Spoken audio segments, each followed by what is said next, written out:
Hello.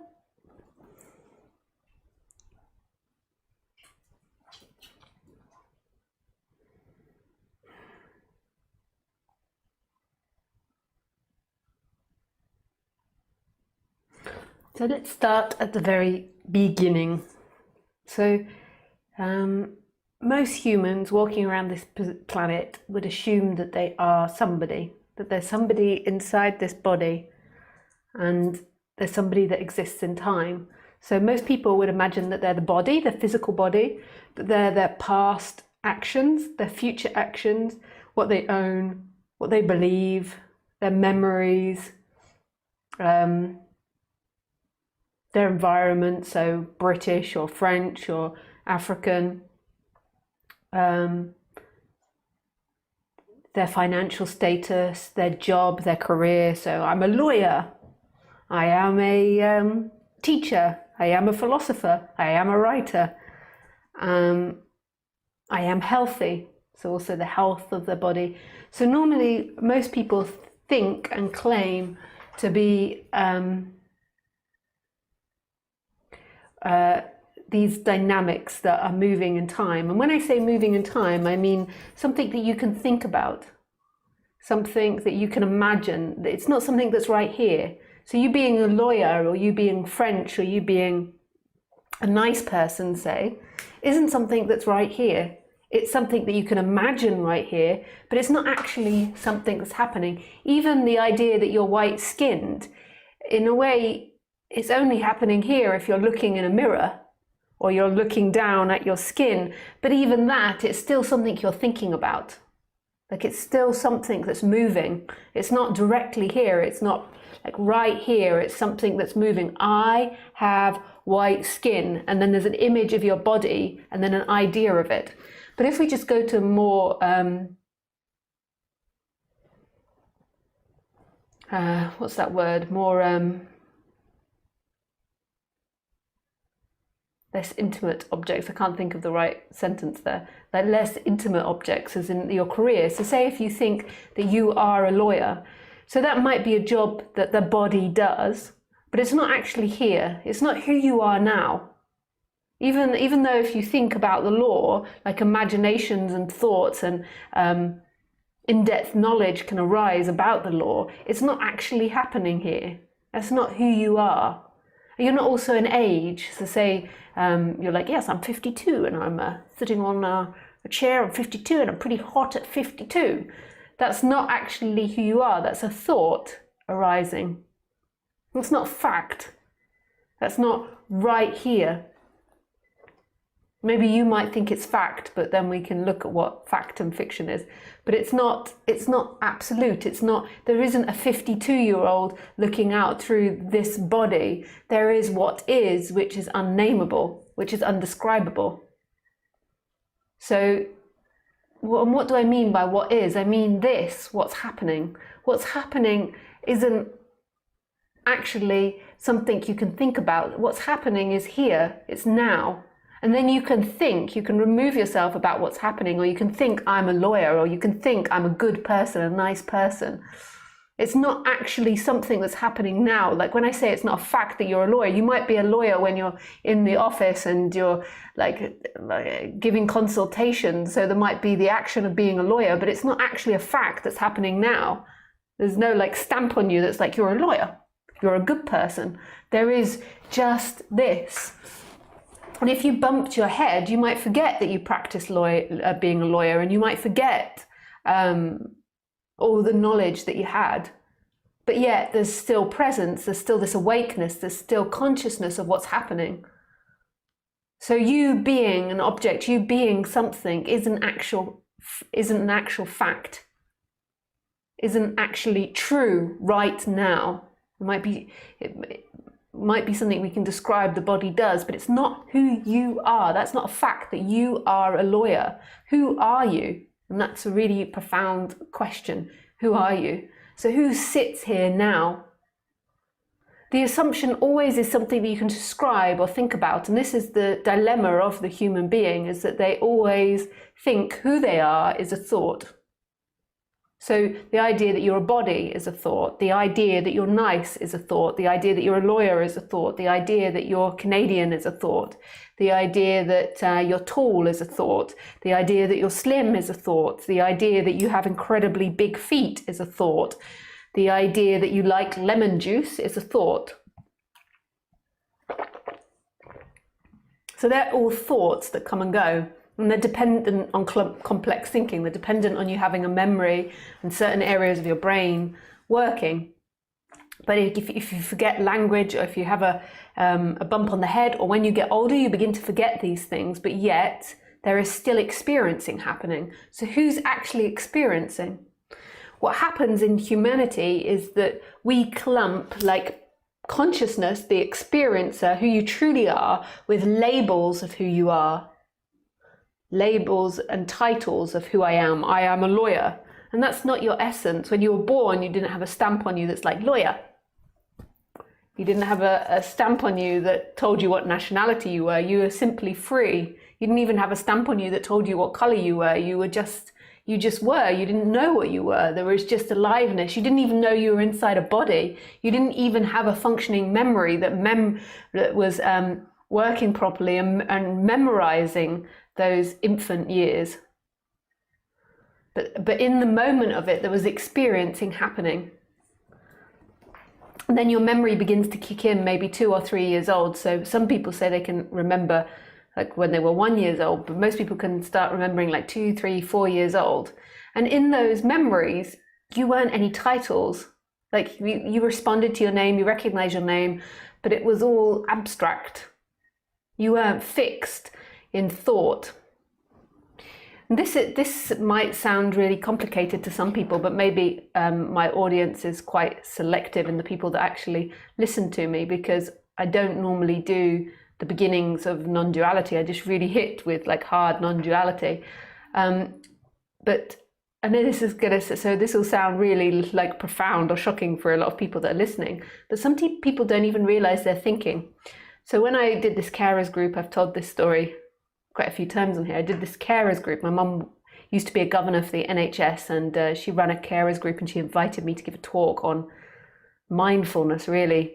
And when I was giving the talk, the audience began to get really angry with me because I said, because they were telling me about like angry things that happened from the NHS. The NHS is the government healthcare system. So they were saying like injustices. And I was trying to explain to them that that was their perception, that was their thought about the situation. And they got so livid, like really furious with me, because they couldn't perceive that their annoyance with the government healthcare system was a thought and a feeling arising. To them, it was just the way it is. There was no question about them being wrong. It was like a fact. It was a fact that the sky was blue. It was a fact that the NHS is a bad system and had done something terrible to them. And it wasn't like they could be objective and look and say, this is my thought and this is my opinion. They just thought that's the way it was. They couldn't perceive in any other way. And that to me was shocking, because I got into this subject so young. Like I started asking questions in my teens, and then got into spirituality in my late teens, early 20s. But even before that, I'd begun to recognize that I had thoughts and I had opinions on things, and it didn't mean that that was the thing, the object, the way stuff was. So even here now, like the idea that this is a keyboard is simply an idea. Like this is what non-duality does, is it breaks down the thinking mind, and the thinking mind is what creates dualism, which is what creates separation. And it breaks down our predisposition as to what we believe this world is, and what's happening. And you begin to see that things aren't the way you think they are. Life isn't the way you think it is. And our thinking limits us. Like it's a limitation, our thinking. Like our thinking is quite magical. I do, like I've spoken many times before, I do have a strong, it's not a belief, but I do feel like life works in this dynamic, or this, I don't know what to call it, story or belief of law of attraction. So if you think lots of things, then that will become your reality. If you feel lots of things, that will become your reality. And we're not even aware on the human level that we are thinking and that we're creating our own realities. But the question is who's creating your own reality, because who is you? And that's where the next part of the talk was what you want, which to me is law of attraction versus non-duality, and how they fit together. But I'm going to carry on with non-duality. And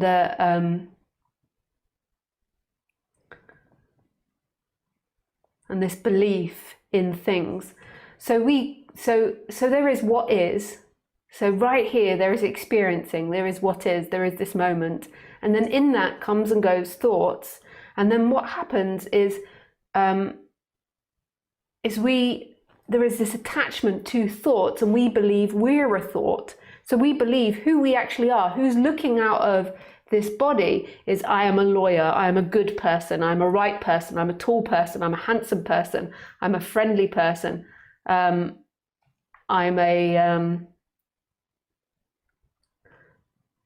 believe in this, I believe in that, I like shopping, I like blah, and on it goes. And we believe that's who we are, that person is actually sitting and listening. I'm a mother, I'm a father, listening to me speak. Whereas actually that's not who's listening to me speak. There is what is, and what is experiencing itself. You could also call it consciousness, but my problem with consciousness is it does actually go deeper than this concept of consciousness. Like consciousness in a way is a functioning of what is. It's a way that what is, that life, that this mystery is experiencing itself. It uses consciousness in order to experience itself. Like consciousness isn't the source, even though I don't mind calling it the source, as long as you see that consciousness is empty. Like it's not a thing. It's a functioning that arises. But it makes it easier to speak about it. So you could say consciousness is the first thing that has to manifest in this. Like in order for there to be things appearing, there has to be something that experiences it. So there has to be consciousness. And we think as humans that we're conscious and that we're a person. So there is this energy that claims that consciousness and then holds it inside the body and then produces all these thoughts and these ideas like, I am a good person. And it doesn't think I am consciousness, but it thinks I am a good person, and that person is conscious and awake. Whereas actually there is consciousness which is in all things. Consciousness isn't separate from things. Consciousness is all things. So there is this thought that consciousness inside the body, but actually when you explore your experience, you'll realize that consciousness is everywhere. Consciousness isn't contained in something. And this body, it's having an experience from this angle. So this body is being used as a camera in order for consciousness to look through at itself. But it's not somebody that's conscious. If there is no consciousness, there are no things. Like consciousness is the basic thing that needs to appear in order for life to happen. So like just ask yourself, can you experience without consciousness? Can you experience what's happening without consciousness? And the answer is no. Consciousness is the base thing. But actually, as you get into this subject, there is you can go deeper than consciousness. You can you see that behind consciousness there is absolute mystery.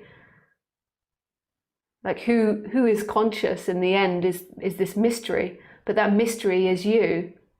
It's like you can't actually look at yourself. It's that which is looking out. It's that which is experiencing. It's using consciousness as a functioning in order to experience itself. And it is all things it experiences. Very hard to talk about. I'm trying my best. If this is sounding really like goo goo gaga, like really confusing, just stick with it. Just listen to more of my videos and keep listening, and then maybe over time you'll begin to get a sense of what I'm talking about. but it's super complex. It's like, I remember once I was doing this talk and somebody was like, could we have more clarity, please? And I was like, I'm trying. I am trying. It's not easy to talk about. Like, basically what I can do is I can only point to something. I can't actually say it in words because certain words are moving and they're not actually what is. They're appearing in what is, but they can't actually talk about what is because they're gone, they're gone, they're gone. And then here we are. This is what is here. And then the words have gone. Oh, see, they went, they're gone, gone, gone.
So what happens in the bodies is there is a claiming of this story. So what it feels is that you're a soul inside the body and that you're conscious, and the thinking and the consciousness sort of merge together, even though they're not really. But it feels like you think that you're alive, where actually everything about you is always changing. Your ideas, your thoughts, your belief system, your age, your body, your feelings, your emotions, all of that is coming and going. So all of that cannot be the experiencer. That is something that's being experienced. That's something that's coming and going in who you are. There's something that's here, that's always here, that's always free, and that's who you are.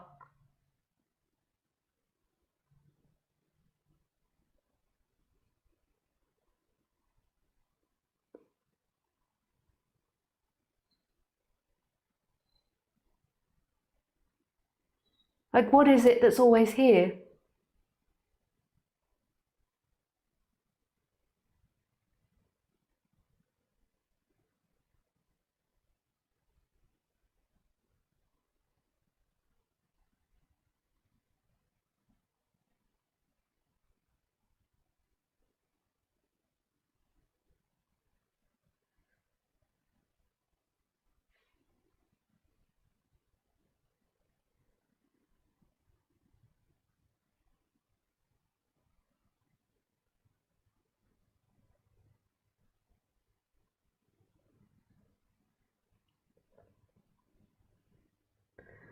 Then what we have is that we have these instruments that are conditioned through thinking. So that's what's really amazing about humans, is that we're constantly evolving and adapting to our environment, and new thoughts and new information changes the directions of these bodies. But we make that personal thing. We think that it's personal and that we have free will and that we choose to do that. And that's us, that we're choosing our choices, that we want certain things, whereas actually our environment is updating us with ideas, with information, and then the body is processing that, and through that choices appear. And we think that there are choices and that we're making choices and that we're deciding to do things, whereas in actuality they're simply happening. But through the conditioning of this body goes in certain ways. So because you're listening to this talk more than likely is going to influence you in certain ways. It's going to have an effect on you in certain ways, and it will affect your decisions in the future. If you buy into it and if you like it, if you don't like it, then not liking it is rejecting it and not taking it on board. But if you like it, then maybe you'll use it to question what you think, what you believe, and it will have an effect on your body mind.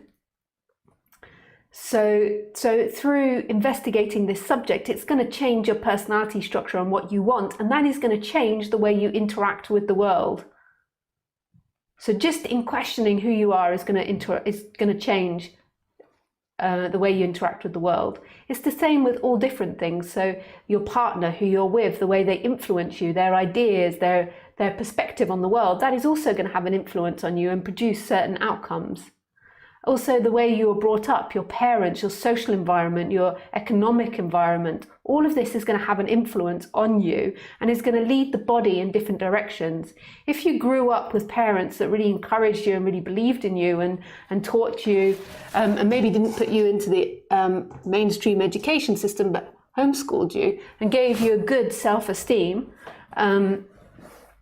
then more than likely the way that you interact with this world is in positivity. You have more positive emotions, you have more joy, you have more tendency to want to share. And in that, your life is going to look a particular color. More than likely, you'll be drawn to other people with that way of thinking.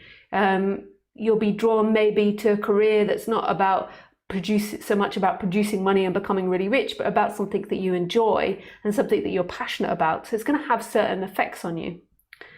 If you're brought up with the idea that you're a failure, that you're not good enough, that you're bad, then that's going to be an effect on the body, and the body is going to be drawn to situations where it resonates with that. Because if you believe that you're bad, actually the sense of self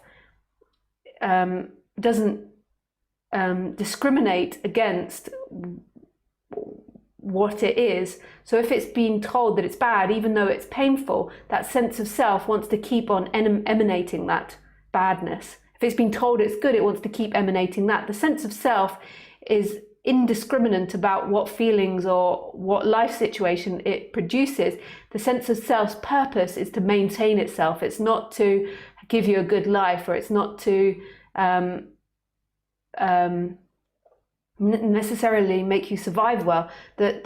The sense of self is an animal, you could say, in itself, and its purpose is to survive and to maintain itself. So if it's always been told it's bad and the sense of self believes it's bad, it will go in that direction. There's other elements that arise in that person, but that's not necessarily the sense of self. Like, that person has a will to survive, and it has desire to eat, and it has desire to have shelter, all these sorts of things, but that's not necessarily the sense of self. Like this illusion, the sense of self, this belief, this unconscious belief that you are someone. So this sense of self keeps trying to maintain itself and goes towards things that it resonates with. So if you believe you're bad, then you go into situations where people tell you you're bad, where people put you down, where you're not treated well. If you believe you're good and you have good self-esteem, then you go in that direction. And that, to me, is law of attraction. And it's completely impersonal. It's not that you create your life. It's less personal than that, because there is no you. It's that life gets created through that illusory you, in a way. So it's that illusory you, like it's on autopilot, and if it believes that it's bad, if it believes that bad things are going to happen to it, it believes it's always going to be poor, then that's what it's going to be drawn to in its life.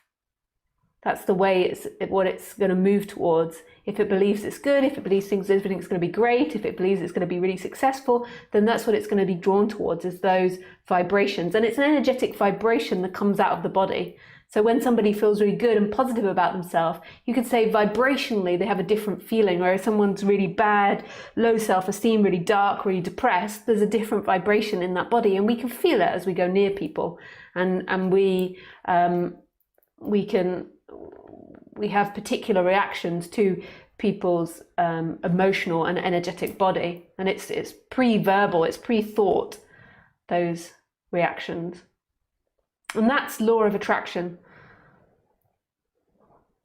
That doesn't mean that it's your desire or your want. So if you take the person that's really positive, their desire is to be successful, is to give, is to enjoy life, and and that's what they look for in life. That's what they see. It's other people that are enjoying themselves, other people that want that, and that's what they channel themselves towards. And the person with negative channels its way in that direction. But it's not personal, it's a happening. It's something that's happening in the body, and that's not you. Who you are is what is. Who you are is what's always here, and that sense of self is always changing and isn't a permanent thing and always being updated. And you can actually change that perception of self. When you have an awakening, so when that illusion goes and that you see that you're not that person, and there's a shift, an energetic shift from being limited to being everything, then that person can begin to change more rapidly, and that person can begin to see really quickly like negative ideas that body has. So it can change its ideas, its opinions, and because that shift, that energetic shift, brings about a positivity, it can make that person like step up into more positive ideas and conditions.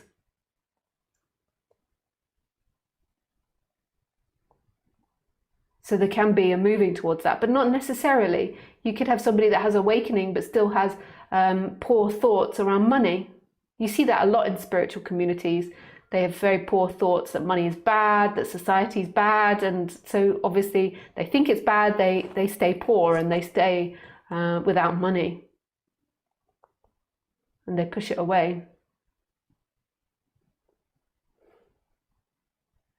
And it's all thoughts and belief systems, because money in itself is not bad or good. We can look objectively at what this world does, but that doesn't mean that that has to be your belief system or the way that you interact with this world. I'm not saying there isn't corruption and that money hasn't formed from corruption, but if that's the way that you always see things and that's your vibration every time you deal with money, then of course you're going to repel money. So it's looking at it from a different aspect. There are brilliant things to money. The fact that we invented a system that enabled us to not have to just swap products. So I go to somebody and swap my sheep for their bag of rice. Like we invented a system where it's like IOU, like you can have the sheep and then they give you 5 IOU and then you can swap the IOUs with somebody else, and that's a really amazing system. Like it's very complex and no other animal on Earth has currently done that. I'm sure there's aliens out there that are way more advanced than us, but on Earth no animal, as to our knowledge, has done that.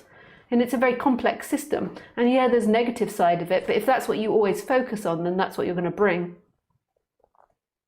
There's also positive sides. So when there's no longer that identification with the person, then the thoughts and the belief systems in this body can rapidly change, because you aren't trying to be an identity anymore. Like there isn't something inside the body that's trying to be an identity. You just are what you are. So there's just a response happening.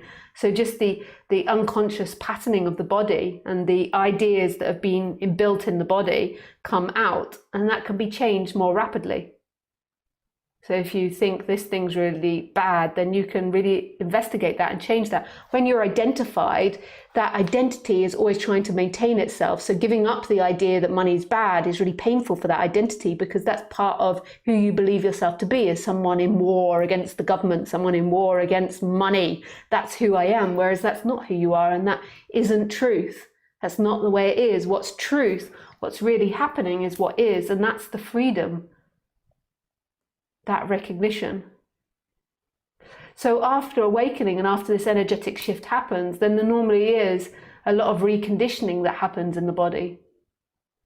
Like this unconscious thought patterns. It doesn't mean that you're ever going to get to a perfect conditioned body. The body's always going to be conditioned and there's always going to be ways in which you are, but there is going to be a change in that body. It can happen prior to that shift, that energetic shift as well. Like a lot of people recondition themselves and train themselves in a more positive light before they've even got into non-duality, or before they've even had awakenings.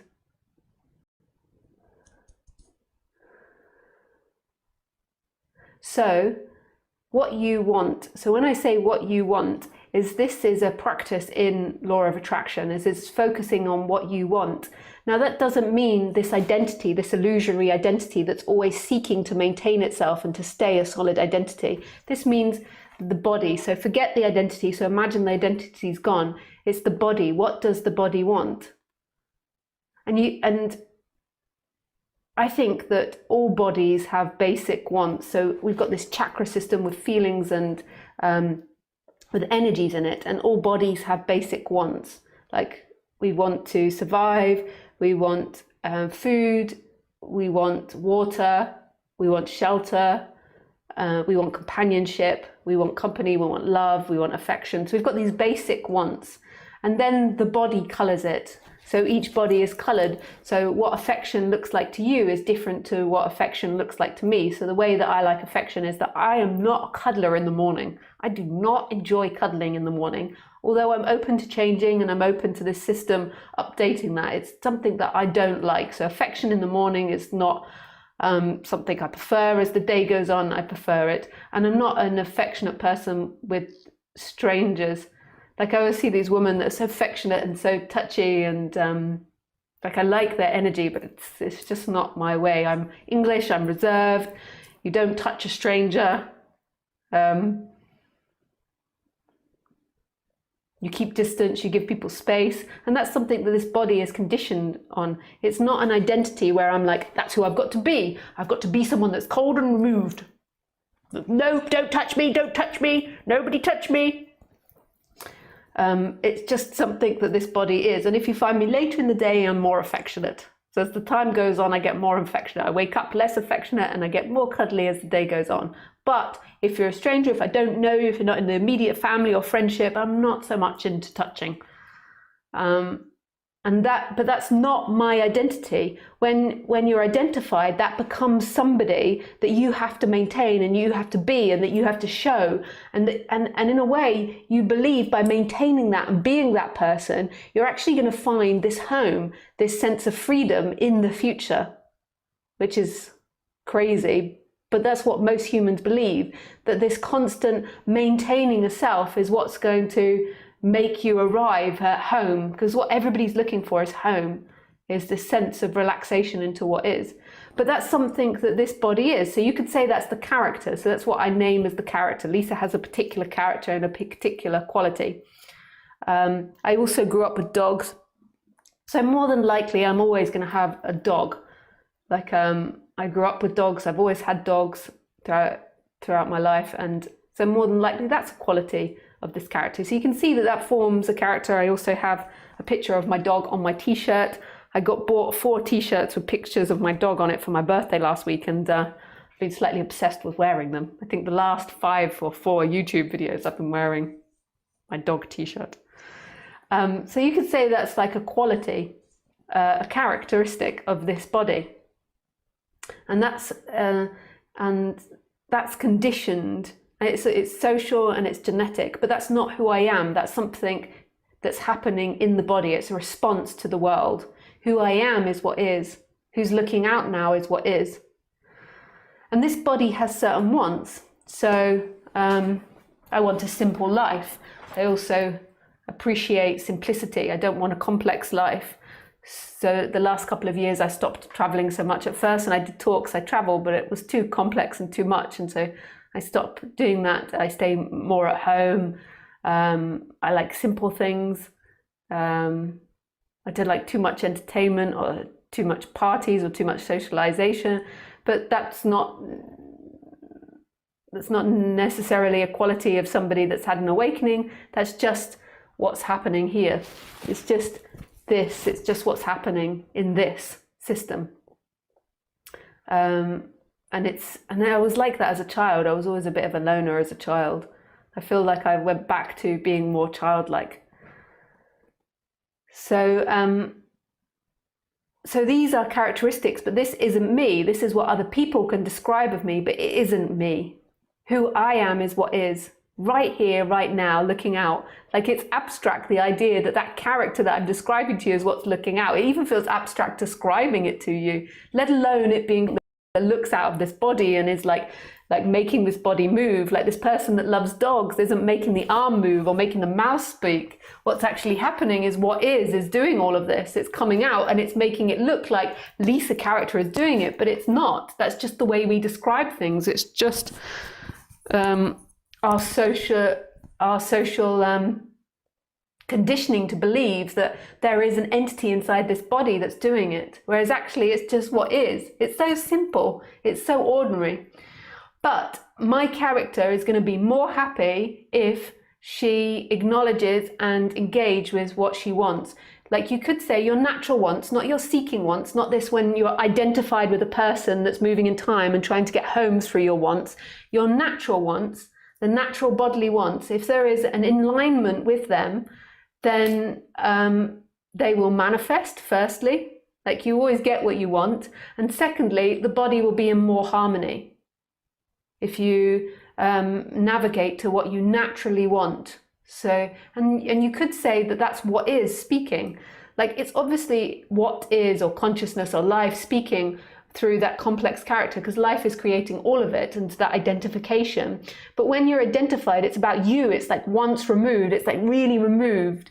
Like, so you have your natural urge and then there's all this identity built on top, all these feelings, ideas, and then it's like you, yours, I'm acting. Whereas when you let go of that, your natural wants are the way that God, life, what is, consciousness is moving you. So I have quite a basic and natural want to speak. I am a triple Gemini and I love creativity, and I love speaking about this subject in really creative ways. And I love sharing love. And to me, non-duality is love. I also write. I write scripts and I write books. I'm currently writing a book about a cat called Andrew. And I love to be creative. And so having a life with that in it is very fulfilling to me on the bodily level. So there's a want during the day to be creative. There's a want to do these things. There's also at time a want to drink. There's wants to be social. There's wants to cuddle. There's wants to be intimate. There's wants to laugh, to joke, to smoke a little bit of pot sometimes. Or these natural wants. But none of them is creating an identity that then is looking for home in that identity. This is when the illusion forms that that is you and that is somebody that's looking out of these eyes. That is simply the body, the character. And the more in line you are with your wants, the more balanced your character will be. And I wholeheartedly say I'm not always in line with my wants, and when I'm not, I get into trouble and I have conflict with people, and you can't always get what you want, but it's when I don't acknowledge what I want that the problem is. Like, and it's actually the most compassionate and nicest way to be. It sounds really selfish to always go what you want, but through this, it actually makes you really kind. It stops all hate, anger, resentment, and it makes you really honest and humble. Like everybody has wants and desires. It's the way these bodies are programmed, and it's not about always being fulfilled, but you have to follow that chain. And it's not about necessarily getting it. It's not about the outcome. It's like following what God is instructing the body to do. And people hear this and they really misunderstand it. So it's like, oh, that means that I can cheat with my wife, or that means that I can go and have sex with like underage boys or girls, or do all these things. And this isn't what's being talked about at all. It includes empathy and compassion. Like to me, my want for other people to be happy and for other people to experience love is actually stronger than me having my wants fulfilled. And that's really important that I acknowledge that. Acknowledge both sides of those things, those dynamics. Like, so say for an example, after this talk, I didn't walk Khaleesi today because it was very hot and I had to go to the airport, and then I fell asleep in the heat. So Khaleesi hasn't yet been walked. She's been in the garden, and she's very tired today. I think she got walked maybe a lot yesterday, I forget. But I haven't walked her yet. So after this talk, I will go and walk her. But I'm a bit tired today and I'm a bit lethargic. So actually, my natural want would be to not go for a walk. But my stronger want is to fulfill Khaleesi's needs and desires, and so I will go for a walk with her, and I will take her for a long walk, more than likely, because she hasn't been out today, and I will enjoy it. But it's noticing those types of things. When you're identified, like, what happens is you don't want to go for a walk, and then you blame the object that makes you do something. But when you acknowledge that, then you're taking responsibility for yourself, and it's not anything to do with Khaleesi. Like, the Khaleesi's not doing anything bad. She's not putting pressure on me. So say if it's your husband or your wife, it's that I've got a natural want to maybe rest, but my want, and that's really beautiful, it feels nice in my heart, like my desire to make Khaleesi happy is stronger. And when I acknowledge that, it makes me feel really beautiful, and it really empowers me. But what happens to us is we're often really out of sync with our wants, and we don't notice what we want. So for an example, my God, am I talking a lot tonight? For an example, so say you've come home from a busy day of work, and it's your turn to cook dinner for your partner and for the kids or something that evening. And if you don't acknowledge that you're really tired and that you're really exhausted and that you don't feel like doing it, what more than likely will happen if you're not acknowledging what's happening is you'll begin to blame your kids and your husband or wife for not doing it.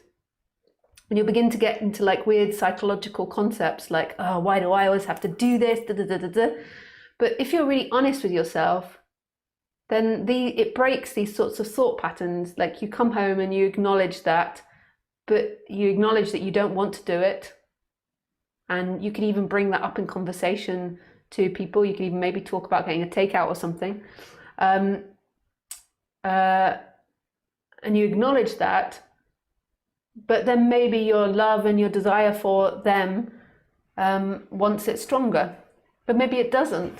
But if you don't acknowledge it, then it brings up hatred, blame, guilt, shame, pride, like all these very complex feelings. And then it will bring up arguments, and you're not really sure what you want. Like, you'll go into an argument and really what you wanted was just to not have to cook dinner tonight, and then you've ended up in an argument with your partner about how they never do anything. And you never do anything, I always do everything. And that to me is a very complex argument that's derived from lots of forced thoughts and from a family or a couple not being honest to their wants. And I'm not saying that I can't sometimes have these thoughts or these arguments with someone, but most of the time when I really reflect on it, it's always about lack of honesty on one or the other person's behalf. Like, they've not established it first. Like, I'm too tired to do this, I'm exhausted, I need to change something. And then it's easier to blame the other person.